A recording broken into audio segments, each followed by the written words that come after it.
বাংলাদেশের ফুটবলে শুরু হয়েছে নয়া জাগরণ। দেশের ফুটবলে জামাল ভুঁইয়া, তারেক কাজীদের পর হামজা চৌধুরী, সামিদ সোমদের মতো ফুটবলাররা দেশের হয়ে খেলতে আসছেন। তবে স্বাভাবিকভাবে তাদের আসার পরও তেমন জয়ের দেখা পায়নি বাংলাদেশ। সর্বশেষ ভারতের বিপক্ষে 23 বছর পর ঘরের মাঠেই জয় দেখে লাল সবুজের প্রতিনিধিরা। স্প্যানিশ কোচ ক্যাব্রেরা 2022 সাল থেকে দলের দায়িত্বে বহাল থেকে এ পর্যন্ত অন্তত 40 ম্যাচে বাংলাদেশের ডাগ আউটে ছিলেন, যেখানে তিনি বাংলাদেশকে এনে দিতে পেরেছেন মাত্র 10টি জয়। একাদশে একই ফুটবলারদের বারবার খেলানো, দলে সুযোগ দেওয়া নিয়ে সমর্থকরাও কয়েক বছর ধরে হতাশা প্রকাশ করে আসছিলেন। এমনকি সাম্প্রতিক সময়ে হামজা সামিদদের সঙ্গে তাল মিলিয়ে নেওয়ার জন্য বাফুফে কর্তাদের অনেকে তাকে না রাখার পক্ষে অবস্থান নিয়েছেন, যা নিয়ে বিস্তারিত আগামী কয়েকদিনের মধ্যেই জানা যাবে বলে আশা করছেন অনেকেই।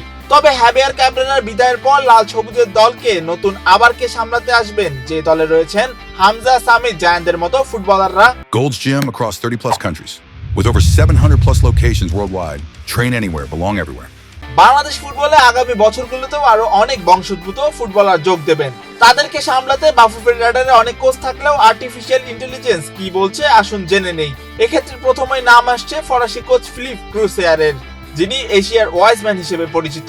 জাপান ও কাতার সহ বিভিন্ন এশিয়ান দেশকে তিনি কোচিং করিয়েছেন। তার এশিয়ান ইতিহাস এবং ডেভেলপমেন্ট প্ল্যানিং এও অভিজ্ঞতা আছে।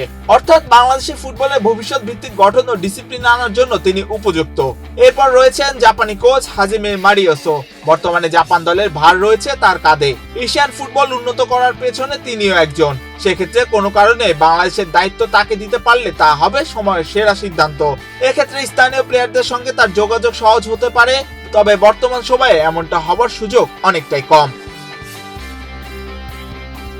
যেহেতু এটি একটি আর্টিফিশিয়াল নির্ভর কোচ নির্বাচন, এখানে রাখা হয়েছে নেদারল্যান্ডসের সাবেক ফুটবলার এবং কোচিং প্যানেল থেকে অবসর নেওয়া গুস হিডিংকেও।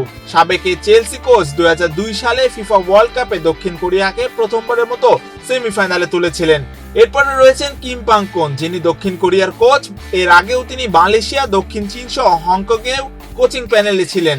এরপর কাতারের কোচ ফিলিং সানচেজকে রাখা হয়েছে এই তালিকায়, যার অধীনে 2019 সালে প্রথমবার এএফসি এশিয়ান কাপ জেতে কাতার। এগুলো তো ছিল শুধুমাত্র অনুমান নির্ভর একটি কোচিং নির্বাচন। তবে বাংলাদেশের নতুন অন্য যে কোচই আসুক না কেন, কোচকে বোঝাতে হবে যে বাংলাদেশ শুধু এখন উন্নতি করবে না, বরং ভবিষ্যতে এশিয়ান কাপ লেভেলে নিয়মিত অংশ নিতে পারবে। এক্ষেত্রে লোকাল প্লেয়ারদের সঙ্গে সমন্বয় একজন বিদেশি কোচকে অবশ্যই স্থানীয় কোচিং স্টাফ ও যুব একাডেমির সঙ্গে কাজ করতে হবে, যেন লোকাল প্লেয়ারদের উন্নয়ন সিস্টেম তৈরি করা যায়।